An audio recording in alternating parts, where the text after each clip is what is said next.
Chapter 65 A Conjugal Scene. At the place Louis XV, the three young people separated. That is to say, Morel went to the boulevards, Chateau Renaud to the Pont de la Revolution, and Debray to the Quai. Most probably Morel and Chateau Renaud returned to their domestic hearth, as they say in the gallery of the chamber in the well-turned speeches, and in the theatre of the Rue Richelieu in well-written pieces. But it was not the case with Debray. When he reached the wicket of the Louvre, he turned to the left, galloped across the Carousel, passed through the Rue Saint-Roch, and, issuing from the Rue de la Micaudière, he arrived at Danglars' door just as at the same time that Villefort's landau, after having deposited him and his wife at the Faubourg Saint-Honore, stopped to leave the Baroness at her own house. Debray, with the air of a man familiar with the house, entered first into the court, threw his bridle into the hands of a footman, and returned to the door to receive Madame Danglars, to whom he offered his arm, and conducted her to her apartments. The gate once closed, and Debray and the Baroness alone in the court, he asked, what was the matter with you, Hermine, and why were you so affected at that story, or rather fable, which the Count related? Because I have been in such shocking spirit all the evening, my friend, said the Baroness. No, Hermine, replied Debray, you cannot make me believe that. On the contrary, you are in excellent spirits when you arrive at the Count's. Monsieur Danglars was disagreeable, certainly, but I know how much you care for his ill humor. Some one has vexed you. I will allow no one to annoy you. You are deceived. Listen, I assure you, replied Madame Danglars, and what I have told you is really the case, added to the ill humor you remarked, but which I did not think it worth while to allude to. It was evident that Madame Danglars was suffering from that nervous irritability which women frequently cannot account for even themselves, or that, as Debray had guessed, she had experienced some secret agitation that she would not acknowledge to anyone. Being a man who knew that the former of these symptoms was one of the elements of female life, he did not then press his inquiries, but waited for a more appropriate opportunity when he should again interrogate her, or receive an avowal proprio motu. At the door of her apartment, the Baroness met Mademoiselle Coralie, her confidential lady's maid. What's my daughter doing? Asked Madame Danglars. She practiced all the evening and then went to bed, replied Mademoiselle Coralie. Yet I think I hear her piano. It is Mademoiselle Louise d'Armilly, who is playing while Mademoiselle Danglars is in bed. Well, said Madame Danglars, come and undress me. They entered the bedroom. Debray stretched himself upon a large couch, and Madame Danglars passed into her dressing room with Mademoiselle Coralie. My dear Monsieur Lucien, said Madame Danglars, through the door, you're always complaining that Eugenie will not address a word to you. Madame, said Lucien, playing with the little dog, who, recognizing him as a friend of the house, expected to be caressed. I'm not the only one who makes similar complaints. I think I heard Morcerf say that he could not extract a word from his fiancée. True, said Madame Danglars. Yet I think this will all pass off, and that you will one day see her enter your study. My study? At least that of the minister. Why so? To ask for an engagement at the opera. Really, I never saw such an infatuation for music. It is quite ridiculous for a young lady of fashion. Debray smiled. Well, said he, let her come, with your consent and that of the Baron, and we will try and give her an engagement, though we are very poor to pay such talent as hers. Go, Coralie, said Madame Danglars. I do not require you any longer. Cornélie obeyed, and the next minute Madame Danglars left her room in a charming loose dress, and came and sat down close to Debray. Then, thoughtful, she began to caress the little spaniel. Lucian looked at her for a moment in silence. "Come, Hermione," he said, after a short time. "Answer candidly. Something vexes you, is it not so?" "Nothing," answered the Baroness. And yet, as she could scarcely breathe, she rose and went toward a looking-glass. "I am fretful tonight," she said. Debray rose, smiling, and was about to contradict the Baroness upon this latter point, when the door opened suddenly. Monsieur Danglars appeared. Debray reseated himself. At the noise of the door Madame Danglars frowned, and looked upon her husband with an astonishment she took no trouble to conceal. "Good evening, madame," said the banker. "Good evening, Monsieur Debray." Probably the Baroness thought this unexpected visit signified a desire to repair the sharp words he had uttered during the day. Assuming a dignified air, she turned round to Debray, without answering her husband. "Read me something, Monsieur Debray," she said. Debray, who was slightly disturbed at this visit, recovered himself when he saw the calmness of the Baroness, and took up a book remarked by a mother-of-pearl knife inlaid with gold. "Excuse me," said the banker, "but you will tire yourself, Baroness, by such late hours, and Monsieur Debray lives some distance from here." Debray was petrified, not only to hear Danglars speak so calmly and politely, but that it was apparent that beneath this forced appearance there really lurked a determined spirit of opposition to anything his wife wished that evening. The Baroness was also surprised, and showed her astonishment by a look which would doubtless have had some effect upon her husband, if he had not been intently occupied with the paper, where he was seeking the closing price of the funds. The result was that the proud look entirely failed. "Monsieur Lucian," said the Baroness, "I assure you I have no desire to sleep, and that I have 1,000 things to tell you this evening, which you must listen to, even though you slept while hearing me." "I am at your service, madame," said Lucian coldly. "My dear Monsieur Debray," said the banker, "do not kill yourself tonight listening to the follies of Madame Danglars, for you can hear them as well tomorrow. But I claim tonight, and you will dedicate it, if you will allow me, to talk over some serious matters with my wife." This time the blow was so well aimed, and hit so directly, that Lucian and the Baroness were staggered, and they interrogated each other with their eyes, as if to seek help against this aggression. But the irresistible will of the master of the house prevailed, and the husband was victorious. "Do not think I wish to turn you out, my dear Debray," continued Danglars. "Oh no, not at all. An unexpected occurrence forces me to ask my wife to have a little conversation with me. It is so rarely I make such a request. I am sure you cannot grudge it to me." Debray muttered something, bowed, and went out, knocking himself against the edge of the door, like Nathan in Athalie. "It is extraordinary," he said, when the door was closed behind him, "how easily these husbands, whom we ridicule, gain an advantage over us." Lucian having left, Danglars took his place on the sofa, closed the open book, and placing himself in a dreadfully dictatorial attitude, he began playing with the dog. But the animal, not liking him so well as Debray, and attempting to bite him, Danglars seized him by the skin of his neck and threw him into the other side of the room upon a couch. The animal uttered a cry during the transit, but, arriving at its destination, it crouched behind the cushions, and, stupefied at such unusual treatment, remained silent and motionless. "Do you know, sir," asked the Baroness, "that you are improving? Generally you are only rude, but tonight you are brutal." "It is because I am in worse humor than usual," replied Danglars. Hermione looked at the banker with a supreme disdain. These glances frequently exasperated the pride of Danglars, but this evening he took no notice of them.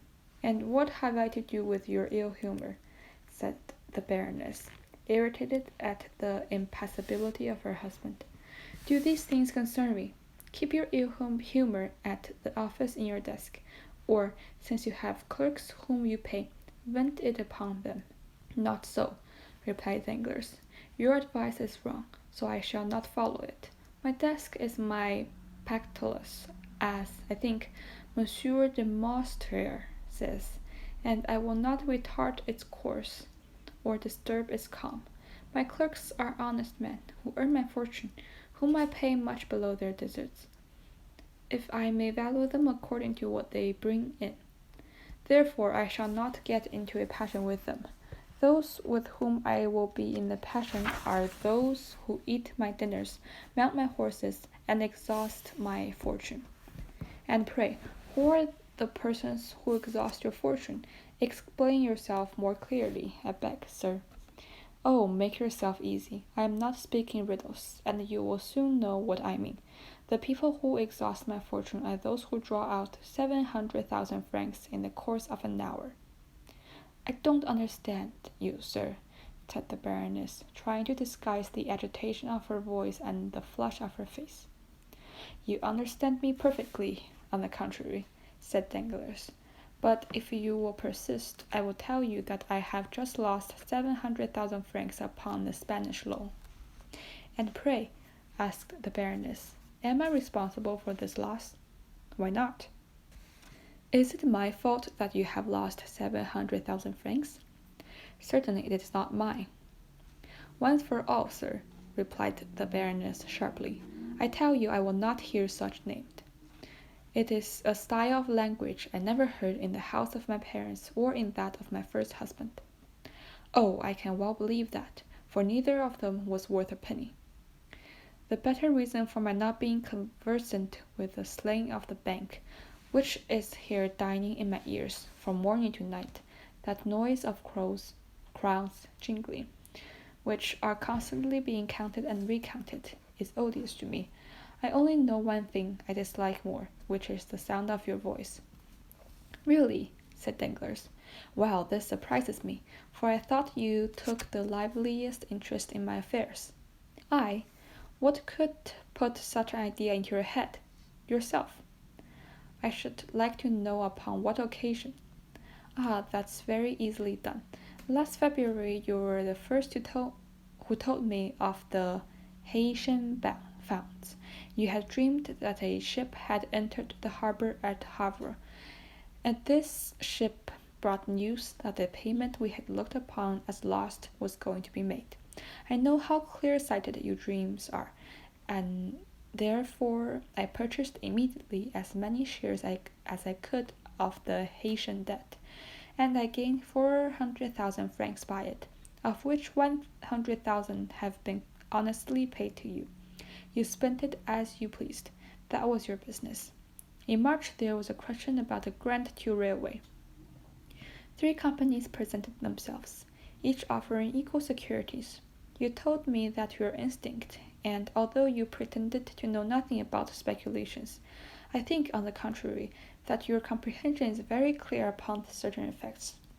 Well, you told me that your instinct led you to believe the grant would be given to the company called the Southern. I bought 2/3 of the shares of that company. As you have foreseen, the shares became of triple value, and I picked up 1,000,000, from which 250,000 francs were paid to you for pin money. How have you spent this 250,000 francs? It is no business of mine." "When are you coming to the point?" cried the Baroness, shivering with anger and impatience.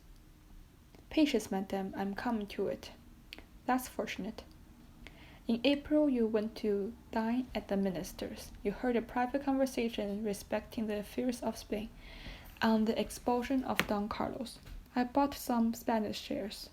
The expulsion took place, and they pocketed 600,000 francs the day Charles V repassed the Bidassoa.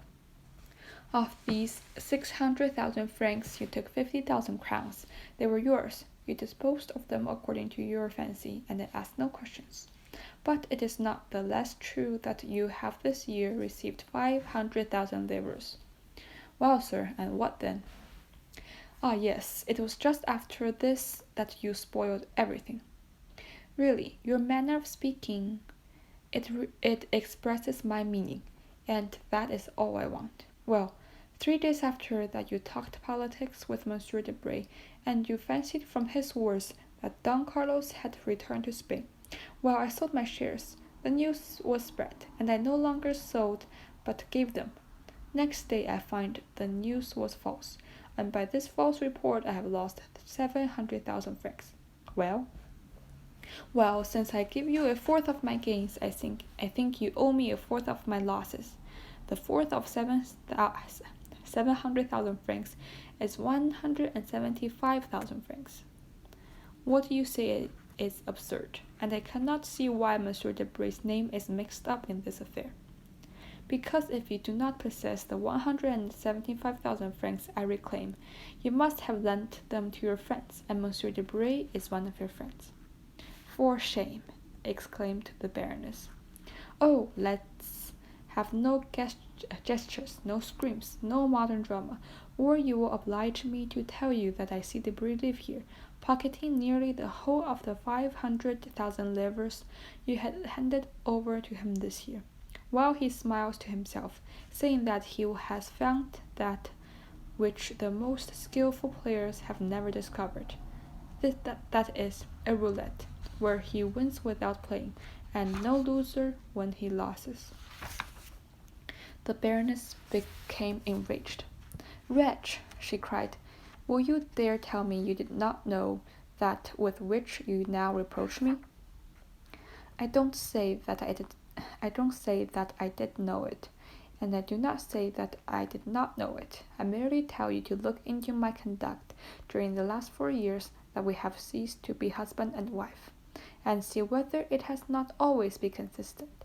Sometime after our rupture, you wished to study music under the celebrated baritone who made such a successful debut at the Theatre Italien. At the same time, I felt inclined to learn dancing of the dancers who acquired such a reputation in London. This cost me, on your account and mine, 100,000 francs. I said nothing, for we must have peace in the house, and 100,000 francs for a lady and gentleman to be properly instructed in music and dancing are not too much. Well, you soon become tired of singing, and you take a fancy to study diplomacy with the minister's secretary. You understand, it signifies nothing to me so long as you pay for your lessons out of your own cash box. But today I find you are drawing on mine, and that your apprenticeship may cost me 700,000 francs per month. Stop there, madame, for this cannot last. Either the diplomatist must give his lessons gratis, or I will tolerate him, or he must never again set his foot in my house. Do you understand, madame? Oh, this is too much, cried Hermine, choking. You are worse than despicable. But, continued Danglars, I find you did not even pause there. Insults! You're right. Let's be precise about our facts, and reason coolly. I have never interfered with your affairs, excepting for your good. Treat me in the same way. You say you have nothing to do with my cash box. Be it so. Do as you like with your own, but do not fill or empty mine. Besides, how do I know that this was not a political trick? That the minister, enraged at seeing me in the opposition, and jealous of the popular sympathy I excite, has not concerted with Monsieur Debray to ruin me? A probable thing. Why not? Who ever heard of such an occurrence as this? A false telegraphic dispatch. It is almost impossible for signals to have been made different to those of the 2 last telegraphs. It was done on purpose for me, I'm sure of it. Sir, said the Baroness humbly, are you not aware that the man employed there was dismissed, and they talked of indicting him, that orders were issued to arrest him, and that this order would have been put into execution if he had not escaped their researches by a flight which proves either his madness or his culpability? It was a mistake. Yes, which made fools laugh. which caused the minister to have a sleepless night, which has caused the minister's secretaries to blacken several sheets of paper, but which has cost me 700,000 francs. But, sir, said Hermione suddenly, if all this is, as you say, caused by Monsieur Debray, why, instead of going directly to him, do you come and tell me of it? Why do you accuse the man? Who do you address the woman? Do I know Monsieur Debray? Do I wish to know him? Do I wish to know that he gives advice? Do I wish to follow it? Do I speculate? No, you do all this, not I. Still it seems to me that, as you profit by it, Danglars shrugged his shoulders. Foolish creatures, these women, he exclaimed. They fancy they have talent because they have managed 2 or 3 intrigues without being the talk of Paris. But know that if you had even hidden your irregularities from your husband, which is but the ABC of the art, for generally husband will not see, you would then have been but a faint imitation of most of your friends among the women of the world. But it has not been so with me. I see, and always have seen, during the last 16 years, you may, perhaps, have hidden a thought, but not a step, not an action, not a fault has escaped me, while you flattered yourself upon your address, and firmly believed you had deceived me. What has been the result? That, thanks to my pretended ignorance, there are none of your friends, from Monsieur de Villefort to Monsieur Debray, who have not trembled before me. There is not one who has not treated me as the master of the house, the only title I desire with respect to you. There is not one, in fact, who would have dared to speak to you of me as I have spoken to you of them this day. I will allow you to make me hateful, but I will prevent your rendering me ridiculous, and above all, I forbid you to ruin me. The Baroness had been tolerably composed until the name of Villefort had been pronounced, but then she became pale, and rising as if touched by a spring, she stretched out her hands as though conjuring an apparition. She then took 2 or 3 steps toward her husband, as though to tear the secret from him, of which he was ignorant, or which he withheld from some odious calculation, as all his calculations were. Monsieur de Villefort, what do you mean? I mean that Monsieur de Nargon, your first husband, being neither a philosopher nor a banker, or perhaps being both, and seeing there was nothing to be got out of Procure du Roi, died of grief or anger at finding, after an absence of 9 months, that you had been ancient six. I am brutal, I will not allow it, but boast of it. It is one of the reasons of my success in business. Why did he kill himself instead of you? Because he had no cash to save. My life belongs to my cash box. My associate, Monsieur Debray, has made me lose 700,000 francs. Let him bear the share of the loss, and we will go on as before. If not, let him become bankrupt for the 175,000 livres, and do as all bankrupts do, disappear. He is a charming fellow, I allow, when his news is correct, but when it is not, there are 50 others in the world who would do better than him. Madame Danglars was rooted to the spot. She made a violent effort to reply to this last attack, but she fell upon a chair, thinking of Villefort or the dinner scene, of the strange series of misfortunes which had taken place in her house during the last few days, and changed the usual calm of her establishment to a scene of scandalous debate. Danglars did not even look at her, as though she tried all she could to faint. He shut the bedroom door after him, without adding another word, and returned to his apartments, and when Madame Danglars recovered from her half-fainting condition, she could almost believe she had had a disagreeable dream.